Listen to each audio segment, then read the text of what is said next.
আৰু আমি সবে জয় জয়তে অকণমান গুৰু স্মৰণ কৰিব বিচাৰিছোঁ। কৃষ্ণ কৃষ্ণ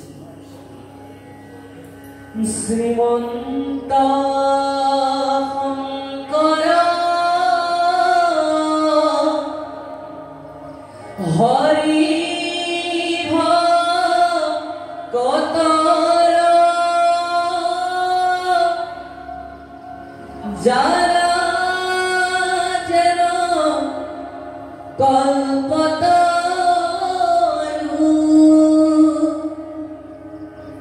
তহন্ত বিনাই নাই নাই নাই আমাৰ পৰম গুৰু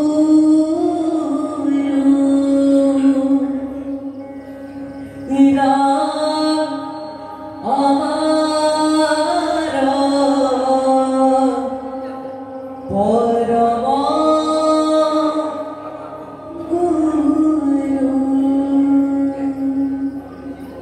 কৃষ্ণ ভকতসকলৰ দুটাকৈ কৰ্ম হ'ব লাগে। প্ৰথমটো হৈছে শ্ৰৱণ আৰু দ্বিতীয়টো দৰ্শন। এতিয়া আয়োজক সমিতিসকলে ভাল কৰিছে, আমাৰ ভাগৱতখনৰ ভকতসকলে দৰ্শন কৰিছে। সেয়েহে দুয়োটা কৰ্ম যদি হয় তেনেহ'লে আৰু ভাল বুলি প্ৰকাশ কৰিছে। এতিয়া আমি এই ভাগৱতখন যদি শ্ৰৱণ কীৰ্তন কৰি শেষ কৰি দিব পাৰোঁ তেনেহ'লে কিন্তু আমাৰ বহুত লাভ আছে। অতি কম সময়ৰ ভিতৰত আমি ভগৱন্তৰ লগত এটা সম্বন্ধৰ সৃষ্টি কৰিব পাৰোঁ। ভাগৱত কীৰ্তন বা শ্ৰৱণ কীৰ্তন কৰি শেষ কৰি দিব পাৰিম। এতিয়া আমাৰ এই কথা ভাগৱত মূৰ্তিত সুন্দৰভাৱে প্ৰকাশ কৰিছে আৰু আমাৰ যিজন প্ৰভুৱে এই ভাগৱত আৰম্ভ কৰিছিলে সেইজন প্ৰভুৱে আমাৰ ভাগৱত মূৰ্তিভাগ গাইছে নিশ্চয়। সেই ভাগৱত মূৰ্তিভাগত সুন্দৰভাৱে আমাৰ লিপিবদ্ধ আছে যে বৈকুণ্ঠৰ কল্পতৰু ভাগৱত শাস্ত্ৰ ইহাৰ উত্তম ফল হৰি নামে মাত্ৰ। কি বুলি প্ৰকাশ কৰিছে যে এইখন শাস্ত্ৰ বোলে পৃথিৱীৰ শাস্ত্ৰ নহয়, এইখন বৈকুণ্ঠৰ কল্পতৰু শাস্ত্ৰ। আৰু সেইখন বৈকুণ্ঠৰ কল্পতৰু শাস্ত্ৰত আজি আমি কীৰ্তন কৰিব পাইছোঁ, শ্ৰৱণ কীৰ্তন কৰিব পাইছোঁ আৰু বহুতো সৌভাগ্যৱান। লগতে তাৰপিছত প্ৰকাশ কৰিছে যে প্ৰথম দ্বিতীয় স্কন্ধে স্বৰ্ণদূতই তৃতীয় চতুৰ্থে যাৰ হুৱে উদয়। এতিয়া আমি যেতিয়া প্ৰথম দ্বিতীয় স্কন্ধ আদি শ্ৰৱণ কৰিম তেতিয়া বোলে আমি ভগৱন্তৰ চৰণ যুগল প্ৰাপ্তি হ'ব। আৰু যেতিয়া আমি তৃতীয় চতুৰ্থ আদি স্কন্ধ শ্ৰৱণ কীৰ্তন কৰি শেষ হ'ব তেতিয়া আমি ভগৱন্তৰ বোলে উদয় পাম বুলি প্ৰকাশ কৰিছে। তাৰ পাছতে প্ৰকাশ কৰিছে নাভি দেখে পঞ্চমে ষষ্ঠমে বক্ষস্থলত সপ্তমে অষ্টমে পৰ কমল যুগল। সুন্দৰভাৱে প্ৰকাশ কৰিছে যে আমি যেতিয়া ভগৱন্তৰ পঞ্চম ষষ্ঠ পাম তেতিয়া বোলে আমি ভগৱন্তৰ নাভি পাম বুলি প্ৰকাশ কৰিছে। আৰু যেতিয়া আমি সপ্তম অষ্টম আদি স্কন্ধ শ্ৰৱণ কীৰ্তন কৰি শেষ হ'ব তেতিয়া আমি ভগৱন্তৰ পৰ কমল যুগল পাম বুলি প্ৰকাশ কৰিছে। তাৰ পাছতে কণ্ঠ দেখে নৱম দশমে চাৰুকুণ্ড একাদশে ললাট দ্বাদশে ভৈৰৱকুণ্ড। কৈছে যে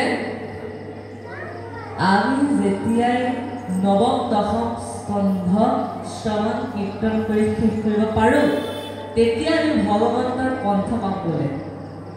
আৰু যেতিয়া আমি একাদশ দ্বাদশ অৰ্থাৎ সম্পূৰ্ণ ভাগৱত শাস্ত্ৰ আমি শ্ৰৱণ কীৰ্তন কৰিব শেষ কৰিব পাৰোঁ, তেনেহ'লে বোলে আমি ভগৱন্তৰ সাক্ষাৎ দৰ্শন পাবলৈ প্ৰকাশ কৰিছোঁ, অৰ্থাৎ ভগৱন্তৰ মুক্ত পাম।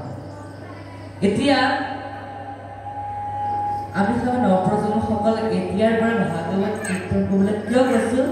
যদি তেখেতসকলে এতিয়াই ভাগৱত কীৰ্তন কৰি শেষ কৰিব পাৰে, তেনেহ'লে অতি কম বয়সতে, অতি কম সময়ৰ ভিতৰতে ভগৱন্তৰ লগত এটা সম্বন্ধৰ সৃষ্টি কৰিব পাৰিব।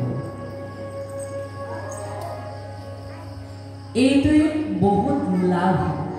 এতিয়া এইটোহে লাভ আছে আৰু সমস্ত লাভ আৰু আছে। আমাৰ কৈ কেতিয়া শেষ কৰিব নোৱাৰোঁ। ভাগৱতৰ মহিমা অনন্ত, ভগৱন্ত অনন্ত, লগতে ভগৱন্তৰ নামৰ মহিমাও অনন্ত। কাৰণ ব্ৰহ্মই চাৰি মুখেৰে ভগৱন্তৰ নামৰ মহিমা, ভগৱন্তৰ মহত্বৰ কথা কৈ শেষ কৰিব নোৱাৰিছে। এতিয়া আমি সবেই কিদৰে পাৰিম সমস্ত? সেয়েহে কম সময়ৰ ভিতৰত যিখিনি প্ৰকাশ কৰিব পাৰোঁ আমি সবে প্ৰকাশ কৰিবলৈ চেষ্টা কৰিম। কৃষ্ণ আৰু পিছৰ পদত আমি সবে প্ৰকাশ কৰিম আমাৰ কৃষ্ণ। হে মোৰ নৱপ্ৰজন্মসকল, আমি সবে প্ৰকাশ কৰিবলৈ কৈছিলোঁ যে আমি সবে নৱপ্ৰজন্মসকলক উদ্দেশ্যি কিয় প্ৰকাশ কৰি আছোঁ। আমি সবে এতিয়া প্ৰকাশ কৰিছোঁ যে হে মোৰ বাপমাতৃ সমস্ত, আজিকালি এই কলিযুগত মানুহৰ ধৰ্ম জ্ঞানটো অতিকৈ প্ৰয়োজনীয়। সেয়েহে আজিকালি ধৰ্ম জ্ঞান নাথাকিলে মাক দেউতাকে ল'ৰা ছোৱালীৰ পৰা বহুতো সমস্যাৰ সন্মুখীন হ'বলগীয়া হয়। আৰু কিছু ল'ৰা ছোৱালীটো নিজৰ মাক দেউতাককেই বৃদ্ধাশ্ৰমতেই থৈ আহে। ইয়াত বাৰু নাই, কিন্তু বেলেগ ঠাইত এনেকুৱা হ'ব পাৰে। সেয়েহে ধৰ্ম জ্ঞানটো সৰুৰে পৰা থকাটো অতি প্ৰয়োজনীয়। ইয়াত বাৰু এতিয়ালৈকে হোৱা নাই, কিন্তু আগন্তুক বা আগলৈ হ'ব পাৰে বুলিহে আমি সবে প্ৰকাশ কৰিছোঁ। যিহেতু আমি সবে এই অনুষ্ঠানটিত অহাৰ উদ্দেশ্যতে নৱপ্ৰজন্মসকল, সেয়েহে নৱপ্ৰজন্মসকল কেনেদৰে এই ভক্তি মাৰ্গলৈ আহে সেইটোৱে মোৰ এটা চেষ্টা। আৰু আমাৰ মহাপ্ৰভু ঋজু পাঠক প্ৰভুৱে মাক আৰু সন্তানটিৰ সম্বন্ধত এটা উদাহৰণ প্ৰকাশ কৰি থৈ গৈছে। এটা শিশু যেতিয়া জ্বৰ উঠি থাকে, তেতিয়া সেই শিশুটিৰ মাতৃগৰাকীয়ে সেই শিশুটিৰ ওচৰলৈ গৈ যে সেই শিশুটিৰ সমস্ত জ্বৰ যেন নিজৰ গালৈ যেন টানি, তাৰ পাছত যেতিয়া সেই শিশুটি ডাঙৰ হৈ যায়, চাকৰি পায়, বিয়া পাতে, ৰাতি যেতিয়া তেওঁলোকে শুই থাকে আৰু বৃদ্ধ মাতৃগৰাকীয়ে ওচৰতে থকা এখন বিচনা জ্বৰত কেঁকাই থাকে, তেতিয়া বোৱাৰীয়ে গৈ ধমকি দিব যে আপুনি নিজেও নুশুৱে, আমাকো শুবলৈ শান্তি নিদিয়ে। কিন্তু যদি সেই সন্তানটিৰ গাত ধৰ্ম জ্ঞান থকাহেঁতেন সৰুৰে পৰা, তেনেহ'লে সেই সন্তানটিয়ে কি কৰিলেহেঁতেন? সেই মাতৃগৰাকীৰ ওচৰলৈ গ'লহেঁতেন, ওচৰলৈ গৈ নিজৰ মাতৃক ক'লেহেঁতেন যে আই, মই যেতিয়া সৰু হৈ আছিলোঁ, মোৰ যেতিয়াই জ্বৰ উঠিছিলে, তেতিয়া তুমি তোমাৰ বুকুৰ মত খুৱাই মই সমস্ত জ্বৰ তোমাৰ গালৈ দিছোঁ। আজি আই তোমাৰ ঘৰত উঠিছোঁ। তুমি যদি মোৰ এই শিলাৰ হৃদয়খনত যদি কিঞ্চিত মন যদি শান্তি পোৱা, তেনেহ'লে আহা আই, তোমাক এবাৰ মই সাৱটি পাম বুলি যদি কোনো এজন শিশুৱে নিজৰ মাতৃক ক'লেহেঁতেন, তেতিয়া সেই মাতৃগৰাকীয়ে যে কিমান সুখ অনুভৱ কৰিলেহেঁতেন, সেই সুখ অনুভৱ কিন্তু কেৱল পিতৃ মাতৃয়েহে কৰিব পাৰে। সেয়েহে মোৰ মা দেউতা, আপোনাক সবে যে নিজৰ সন্তানটি বা আমাক সবক সৰুৰে পৰা যে ধৰ্ম জ্ঞান দিয়ে, সেইটোৱে আপোনাক সবৰ চৰণত আমি সবে সেৱা নিবেদন কৰিছোঁ। লগতে মোৰ নৱপ্ৰজন্মসকল, মা দেউতাই আমাৰ পৰা একো নিবিচাৰে আৰু আমি একো দিব পাৰোঁ। কাৰণ মা দেউতাই আমাক যিমান কষ্ট কৰি ডাঙৰ দিব পাৰে নহয়, সেই কষ্ট কৰিলে আমি কেতিয়াও দিব পাৰোঁ। আমি মা দেউতাই বাৰু আমাক জন্ম হওঁতে আমাক প্ৰকাশ কৰিছিলে নেকি যে তোমাক আমি বহুত কষ্ট কৰি ডাঙৰ দীঘল বা জন্ম দিছোঁ, এতিয়া তুমি যেতিয়া আমাক ডাঙৰ হৈ যাবা, আমি যেতিয়া বৃদ্ধ হৈ যাম, তেতিয়া তুমি আমাক বহুতো ধন সম্পত্তি সা সম্পত্তি আদি আমাক অৰ্পণ কৰিব লাগিব বা দিব লাগিব বুলি কোনো এজন মা দেউতাই প্ৰকাশ কৰে নেকি নিজৰ সন্তানটোক? কোনো মা কোনো পিতৃ মাতৃয়ে নকৰে। কাৰণ সেই পিতৃ মাতৃয়ে সেই সন্তানটিক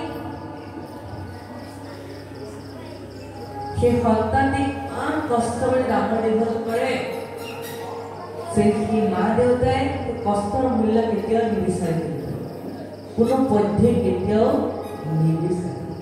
এইটোৱে বিচাৰে মা দেউতাই যে মোৰ সন্তানটি সদায় মোৰ লগতে থাকক বা সদায় মোৰ সন্তানটিয়ে মোক মৰম কৰক। সেইটোৱে মা দেউতাকৰ বাঞ্ছা। সেয়েহে মোৰ নৱপ্ৰজন্মসকলে যে মা দেউতাৰ লগত এনে নকৰে। আৰু মোৰ ফালৰ পৰা আমাৰ নৱপ্ৰজন্মসকলৰ কাৰণে এটা অনুৰোধ যে আপোনাক সবেও ভাগৱত কীৰ্তন কৰিবলৈ চেষ্টা কৰিব। কাৰণ আমাৰ দ্বিতীয় স্কন্ধৰ ভাগৱত ধৰ্মৰ অধ্যায়ত প্ৰকাশ কৰিছে, স্ত্ৰী বাল্য বৃদ্ধ সমস্তৰ অধিকাৰ সন্তান উপৰে নামে তেখনে আধাৰ। হয়নে প্ৰভু? কি কৈছে যে স্ত্ৰী বাল্য আমাৰ প্ৰথমতে আই সমস্ত আহে। এতিয়া আই সমস্ত যে ভগৱন্তৰ নাম ল'ব নালাগে বা হৰিৰ গুণ কীৰ্তন কৰিব নালাগে, সেইটো নহয়। আমাৰ আই সমস্তইও হৰিৰ গুণ কীৰ্তন কৰিব পাৰে। এই আই সমস্তৰ বোলে সম্পূৰ্ণ অধিকাৰ হিচাপে প্ৰকাশ কৰিছে। তাৰ পাছতে আমাৰ বাল্য অৰ্থাৎ নৱপ্ৰজন্মসকল। এতিয়া নৱপ্ৰজন্মসকলে যে তেখেতসকলৰ ভগৱতৰ নাম লোৱা বয়স হোৱা নাই বা ভাগৱত কীৰ্তন কৰিবলৈ তেখেতসকলৰ বয়স হোৱা নাই, ঠিক সেইটো নহয়। এতিয়া সৰুৰে পৰা ভাগৱত কীৰ্তন কৰিবলৈ চেষ্টা কৰিব লাগে। কাৰণ আমি সবে বিদ্যমান শ্ৰেণীৰ পৰাই ৰাইজৰ নিমন্ত্ৰণ ৰক্ষা কৰিছোঁ। সেয়েহে আমাৰ নৱপ্ৰজন্মসকলেও যাতে অতি সৰুৰে পৰা যেন ভাগৱত কীৰ্তন কৰিবলৈ চেষ্টা কৰে, সেইটোৱে মই নৱপ্ৰজন্মসকলক অনুৰোধ জনাইছোঁ। লগতে আমি সবেও অলপ সহায় কৰি দিম, আপোনাক সবে ভাগৱত কীৰ্তন কৰাত সহায় কৰি দিম আমি সবেও। লগতে এই অঞ্চলটোত আমাৰ গুৰু সমস্ত আছে, আপোনাক সবে যদি আগ্ৰহ প্ৰকাশ কৰে তেনেহ'লে নিশ্চয় আপোনাক শিকাই দিব। মাথো আপোনাৰ বাবে আগ্ৰহ প্ৰকাশে কৰিব লাগে। এতিয়া বাক্যটি সমস্ত আপোনালোকে বাৰু বুজি পালেনে আমাৰ খবৰ উদ্দেশ্য ভাগ এই ভাগ উদ্দেশ্য লৈ আহিছোঁ যাতে আগন্তুক এই অঞ্চলটোত থকা মা দেউতাই যেন কষ্ট নাপায় বা এনেধৰণৰ সমস্যাৰ যাতে সন্মুখীন হ'বলগীয়া নহয়। সেয়েহে মই আগতীয়াকৈ প্ৰকাশ কৰিছোঁ। বাৰু যি নহওক আমি পুনৰ পাঠৰ মাজলৈ আগবাঢ়ো। লগতে আমি মা দেউতাৰ কথা প্ৰকাশ কৰিবলৈ গ'লে কেতিয়া ঠিক নহয়, কাৰণ মাকৰ মহিমা বহুত, পিতৃৰ মহিমাও বহুত। কিন্তু ক'বলৈ গ'লে পিতৃতকৈ মাকৰ মহিমা তাতকৈ অধিক বহুত, অধিক। কাৰণ আমাক এজন গুৰুৱে যিখিনি জ্ঞান দিব পাৰে তেনে এশজন গুৰুৰ দৰে আমাক পিতৃয়ে জ্ঞান প্ৰদান কৰে। আৰু এজন গুৰুৱে আমাক যিমান জ্ঞান প্ৰদান কৰে তেনে গুৰু 1000 জনতকৈ অধিক জ্ঞান প্ৰদান কৰে আমাৰ আই সমস্ত নিজৰ মাতৃয়ে। সেয়েহে আমাৰ আই সমস্ত আমাক শ্ৰেষ্ঠ বুলি প্ৰকাশ কৰিছে। সকলোতে কথাষাৰ আছে, আমাৰ ইংলিছতো কয় লেডিজ ফাৰ্ষ্ট বুলি। সেয়েহে আমাৰ আই সমস্তক আমি সদায় সেৱা নিবেদন কৰিছোঁ। লগতে এনেকুৱা নহয় যে বাপ সমস্ত শ্ৰেষ্ঠ নহয়, সেইটো নহয়, কিন্তু মাকৰ মহিমা বহুত বুলি প্ৰকাশ কৰিছে। কাৰণ মাকে বহুতো কষ্ট কৰি জন্ম দিয়ে, 10 মাহ 10 দিন নিজৰ গৰ্ভত ৰাখি এটা সন্তান জন্ম দিয়াটো অতি সহজ নহয়। আমাৰ সেই কষ্টত আমাৰ আই সমস্তই বুজি পাব, হয়নে? আই কষ্ট আপোনাৰ সদায় বুজি পাব, সন্তানটি জন্ম দিয়াটো কিমান কষ্ট কৰে। বাৰু যি নহওক আমি পুনৰ পাঠৰ মাজলৈ আগবাঢ়ো। কৃষ্ণ কৃষ্ণ। আৰু ইয়াৰ পাছত আমি সদায় প্ৰকাশ কৰিম আমাৰ আই সমস্তৰ কাৰণে কৃষ্ণ। আমি সদায় পুনৰ পাঠৰ মাজলৈ আগবাঢ়ো। হে ৰাম ৰাম মহন্তকু দেখি নক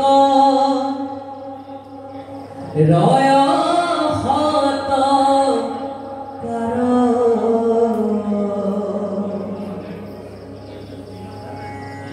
মুত কৰি কোন সাৰ আছে লোকৰ উৎপথগা নীন্দ্ৰ ভৈল সমুদায় শোকমুনি বলধি শুনিও পুনৰায় একদিনে বৃহস্পতি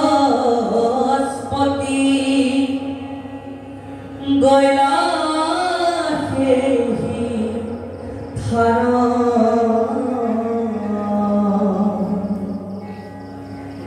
বহিয়া সন্ত ইন্দ্ৰ পাতি সংহাথান গুৰু কদে খিয়া ইন্দ্ৰে নচালিলা গাব নীলন্ত আগব্ৰাহী অনল নীলা পাব নেদিলা হনা পাদ্য অৰ্ঘাস মণি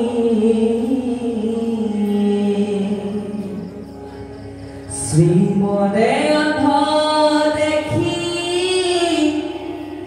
নেদেখিলা যেনি হে ৰাম ৰাম সুৰা সুৰে নমে বৃহস্পতি মুনি বৰ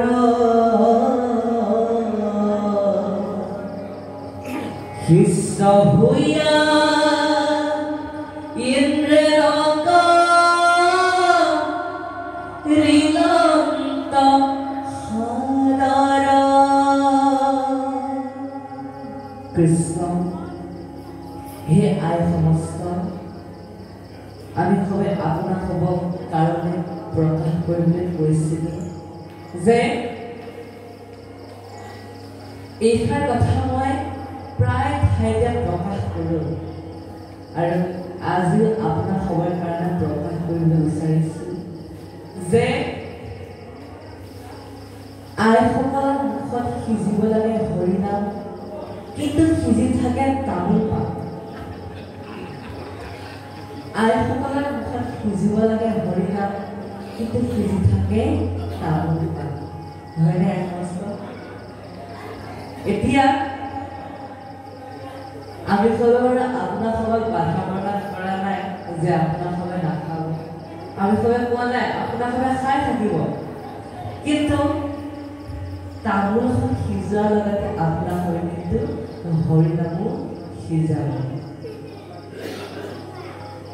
এতিয়া আমাৰ আই সমস্ত আপোনাৰ সবে নিশ্চয় পুৱাতেই স্নান কৰি গুৰু পীঠত বন্তি গছ জ্বলাই আমাৰ পৰিয়ালটিৰ কাৰণে আহাৰ মুঠি ৰান্ধিবলৈ নিশ্চয় ৰান্ধনীশালত সোমাই ৰান্ধি থাকোঁতে পাঠ কৰি থাকোঁতে বা দিওঁতে আপোনাৰ সবে নিশ্চয় ভগৱন্তৰে নামটো লৈ থাকে এতিয়া আপোনাৰ সবৰ লাভটো কি হ'ব যে আপোনাৰ সবে যি আহাৰ ভগৱন্তৰ নাম লৈ আহাৰ প্ৰস্তুত কৰিছিলে সেই আহাৰ আমাৰ সাধাৰণ আহাৰ হৈ নাথাকে সেয়া বৈকুণ্ঠৰ অমৃতময় আহাৰ হৈ পৰে বুলি কৈছে প্ৰসাদ হৈ পৰে সেয়েহে সেই আহাৰ যদি আমাৰ পৰিয়ালটি যদি গ্ৰহণ কৰে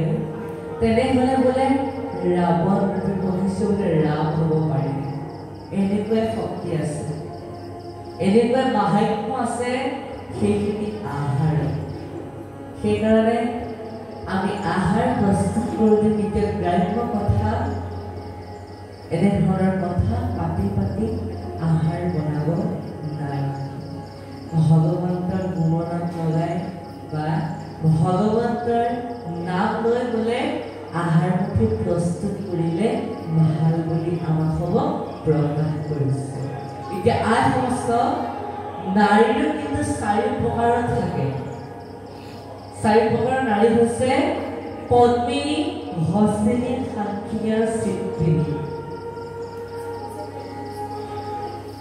এতিয়া পদ্মিনী আমি সংখ্যাত প্ৰকাশ কৰিবলৈ গ'লে পদ্মিনী নাৰীয়ে 100ৰ ভিতৰত 100 পায় হস্তিনী নাৰীয়ে 100ৰ ভিতৰত প্ৰায় 80 মান পায় সাক্ষিনী নাৰীয়ে 100ৰ ভিতৰত 60 মান পায় আৰু চিত্ৰিনী নাৰীয়ে 100ৰ ভিতৰত প্ৰায় 40-20 মানহে পায় এতিয়া আমাৰ সমাজ প্ৰকাশ কৰিছে যে আটাইতকৈ শ্ৰেষ্ঠ নাৰীয়ে হৈছে পদ্মিনী পদ্মিনী নাৰী আটাইতকৈ শ্ৰেষ্ঠ কাৰণ পদ্মিনী নাৰীটোৱে হৈছে যিদৰে পদুম এপাহ বোকাৰ মাজতে ফুলি থাকিলে সেই পদুম পাহি কিন্তু কেতিয়াও বোকাৰ লগত লেটি পেটি নহয় বোকাৰ মাজতে সুন্দৰভাৱে ফুলি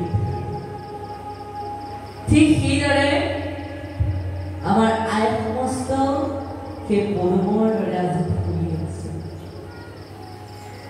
আৰু আজি বৈকুণ্ঠপুৰীত উপস্থিত থকা সমস্ত আই আজি পদ্মিনী হৈ আছে সেইকাৰণে আজি সকলো আই পদুমৰ দৰে ফুলি আছে হয়নে আজি আই সমস্ত পদ্মিনী হৈ আছে সেইকাৰণে আমাৰ আই সমস্ত যে ইমান সুন্দৰভাৱে তামোলখন নিসিজাই ভাগৱত শ্ৰৱণ কৰি আছে সেইকাৰণে আমি সবে আই সমস্তক সেৱা নিবেদন কৰিছোঁ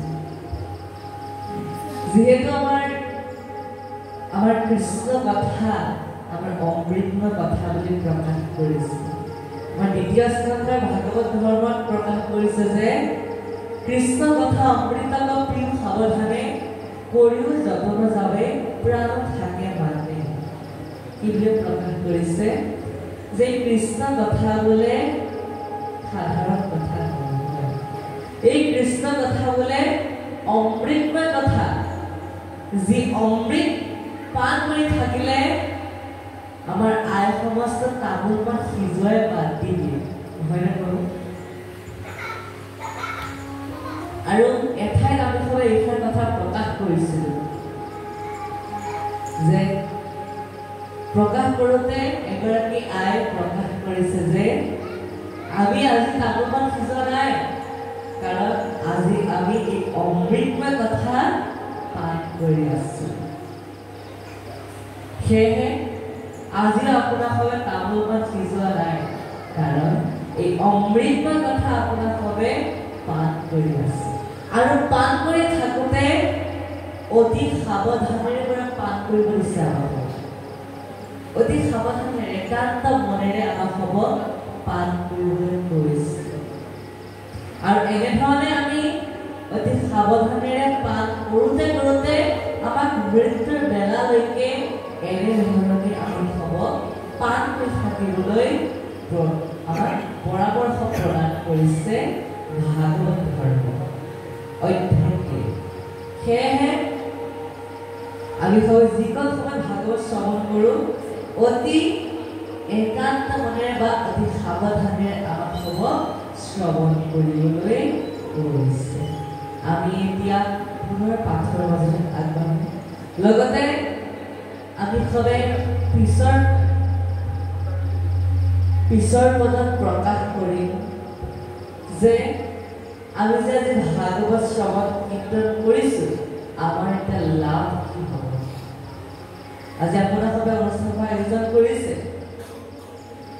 আমাৰ লাভ কি হ'ব সেই কথাটো প্ৰকাশ কৰিম বাৰু আমি পুনৰ পাঠৰ মাজলৈ আগবাঢ়িম অস্বভাৱে তোৰ মদ হবে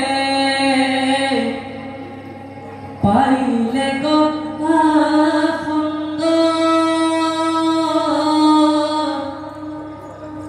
গুৰু এৰি বাৰ শুনি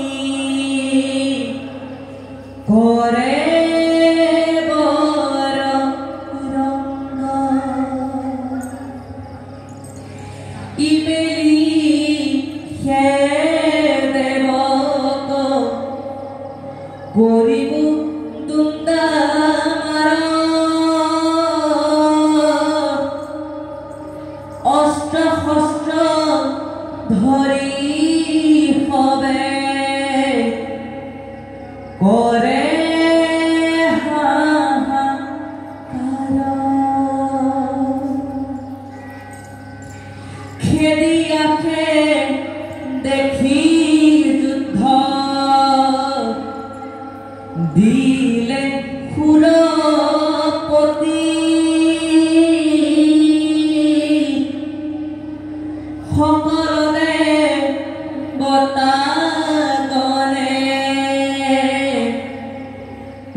দাৰুণ ধত হইবে নপাৰিলা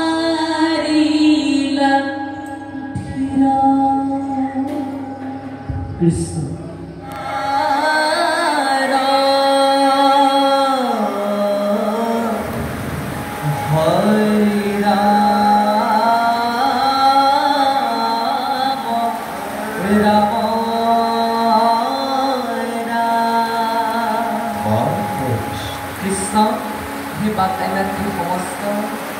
আমি সবাই বহু সময় এই মহা ভাগৱত শাস্ত্ৰভাগ কীৰ্তন কৰিবলৈ চেষ্টা কৰিলোঁ আৰু এইখিনি কৰিবলৈ যাওঁতে যদি ভুল ভ্ৰান্তি হৈছে যদি ৰৈ গৈছে আপোনাক সবাই যে নিজৰ সন্তানৰ ভাবি যে প্ৰাৰ্থনা কৰি দিম আৰু আমি সবাই এই আসনৰ পৰা বিদায় লৈছোঁ কৃষ্ণ কৃষ্ণ কৃষ্ণ আপোনাক দেৱতাসকলৰ প্ৰতি ব্ৰহ্মাৰ উপদেশ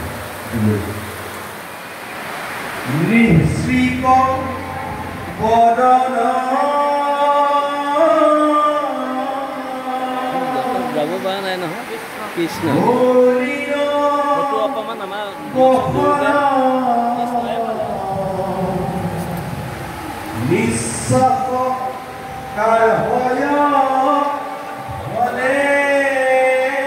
ভিডিঅ' কৰি আছে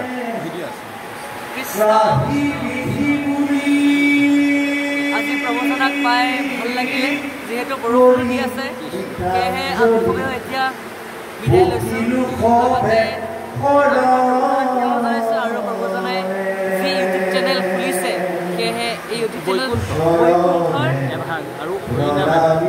বৈকুণ্ঠ এভাগ আৰু হৰিনাম এভাগ হৰিনাম ভাগ এই চেনেলটো এনেহে কৰি আছে এই চেনেলটো খুলিছে প্ৰভুৱে আৰু এই চেনেলটো বা এই চেনেলটো যেন আৰু আগবাঢ়ি যায় সেইটোৱে আমি ভগৱন্তৰ চৰণত প্ৰাৰ্থনা জনাইছোঁ আৰু আপোনাক সবে যেন এই চেনেলটো চাই লগতে ছাবস্ক্ৰাইব আৰু লাইক যেন কৰি দিয়ে ভগৱন্ত মহাপ্ৰভু